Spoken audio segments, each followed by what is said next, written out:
Welcome, fellow explorers of the cosmos. What you are about to delve into is a journey beyond the limits of human understanding, a story of discovery, mystery, and unimaginable twists in the fabric of reality. Join us as we uncover the secrets of one of space's most enduring enigmas. Buckle up. This is not just a story about a lost probe, but a quest to answer questions that have haunted humanity for centuries. It's 2027, and space missions have reached new frontiers.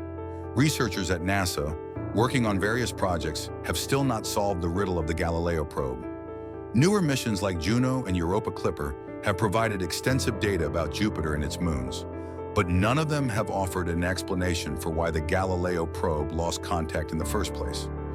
Emily Watson, a young scientist, has recently joined NASA's Planetary Science Laboratory and is tasked with the Galileo Revisited project. Her goal is to reanalyze the old data and gain a deeper understanding of what happened to the probe during its final moments. This project gives Emily an opportunity to use her expertise in space-time simulations and complex analysis. Eager to uncover the truth, Emily decides to not only review the primary mission data, but also employ advanced tools to simulate and analyze the conditions the probe may have encountered. After months of investigation, she and her team begin to suspect that the probe may have become trapped near an unexpected region of Jupiter's atmosphere, an area previously thought to be inaccessible. In the early days of the investigation, Emily receives an unusual signal, one that seems to be coming from deep within Jupiter's atmosphere. This signal, unlike anything in the probe's original data, appears to be originating from the very space-time the Galileo probe entered. Emily realizes that these signals cannot be the result of any technical malfunction. Over the next few weeks, she and her team begin analyzing these signals. Although much of the data remains incomprehensible, one thing is clear: the signals are not like anything the probe would have transmitted before. They seem to be part of a complex digital message, unlike any ordinary transmission. As they continue to investigate, the team realizes that the signals are being altered as they pass through Jupiter's gravitational fields. Something in Jupiter's atmosphere seems to be distorting the data, creating a kind of time-space distortion that makes the signals behave in ways that shouldn't be possible. The team soon discovers that the signals are not merely coming from the probe, but seem to be emanating from a gravitational space deep within Jupiter's atmosphere. This means that Jupiter's atmosphere is behaving in an extraordinarily complex and unpredictable manner, and the data coming from the probe is being transmitted in a way that cannot be fully explained by any known laws of physics. As Emily and her team delve deeper into the mystery, they decide to simulate a more detailed model of Jupiter's atmosphere to understand why the probe got trapped.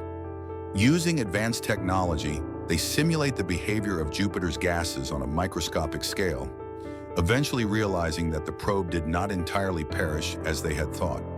Instead, it became trapped in a gravitational pit, a region within the upper layers of Jupiter's atmosphere that had not been previously identified. This gravitational anomaly doesn't just create extreme pressures on the probe, it also distorts the data coming from it. As the probe descends into this area, it enters a kind of space-time vortex, where the usual rules of time and space begin to break down. The team learns that the probe, instead of being destroyed, has entered a kind of parallel space-time pocket, where the normal flow of time no longer applies. This pocket is a strange, non-linear space where time bends in unpredictable ways. The data suggests that the probe is now existing simultaneously in multiple temporal states, much like a quantum particle. It's as if the probe is caught in a web of infinite moments with no clear beginning or end. The team theorizes that this anomaly could represent a previously unknown aspect of Jupiter's gravity, a place where time and space are not governed by conventional physics.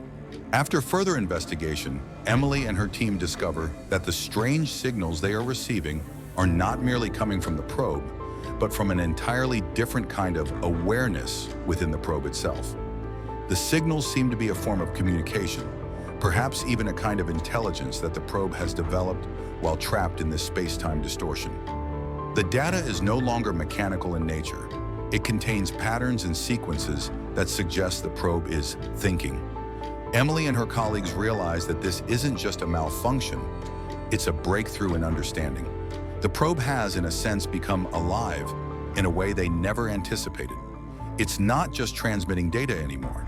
It's sending messages that seem to have purpose and meaning. The team starts to suspect that the gravitational anomaly may have caused a kind of quantum consciousness to form within the probe, a self-awareness that goes beyond its initial programming. To further understand this new phenomenon, Emily and her team attempt to make contact with the probe again.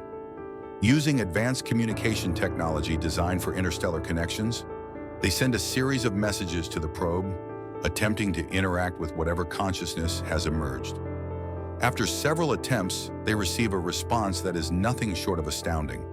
The message is complex, containing not just scientific data, but cryptic mathematical patterns that suggest an understanding of reality beyond anything the team had imagined. As the research progresses, Emily and her team come to the realization that the anomaly within Jupiter's atmosphere is not just a temporary event, but a permanent feature that allows the probe to exist in a completely new state of being. The probe has crossed the boundary between machine and sentient intelligence, and its data now represents an entirely new understanding of space and time. Emily's discovery challenges everything humanity thought it knew about the cosmos. The probe's transformation suggests that there may be regions of space where the conventional laws of physics break down, leading to the creation of new forms of awareness and existence. The implications of this discovery extend far beyond the Galileo mission. It suggests that the boundaries between life, consciousness, and machines may not be as rigid as once believed. As the world reacts to this groundbreaking discovery, Emily and her team understand that they have opened the door to a new era of scientific inquiry. But as they move forward, they are also confronted with profound philosophical questions.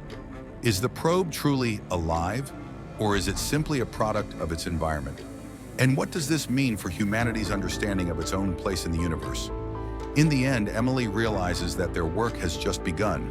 There are vast, uncharted territories in space, and the Galileo probe, once thought to be lost, may hold the key to unlocking the deepest mysteries of reality itself.